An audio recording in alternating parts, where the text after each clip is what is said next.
The backstop ties the UK to the customs union and single market rules with no voice and an EU veto over our exit, whilst paragraph 23 of the political declaration makes that the starting point for future relations to build on.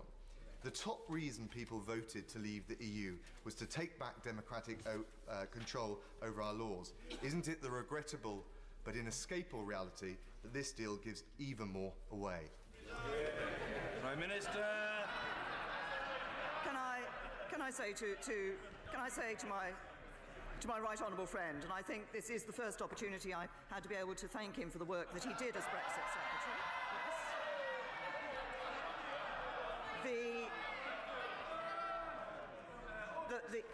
Unseemly, very unseemly. Everybody will get a chance to ask a question, but the right honourable gentleman has asked a question. The Prime Minister is answering it, and let's try to show each other some courtesy. The Prime Minister.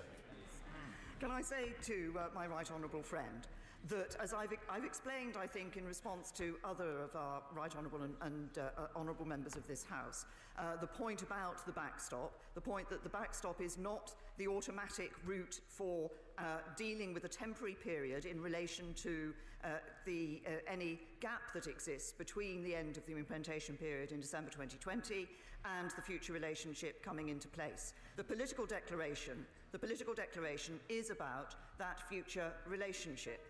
There are important points that have been agreed within the withdrawal agreement that will ensure that we can get a good agreement in relation to borders and in relation to our trade area when we become that independent state outside of the European Union.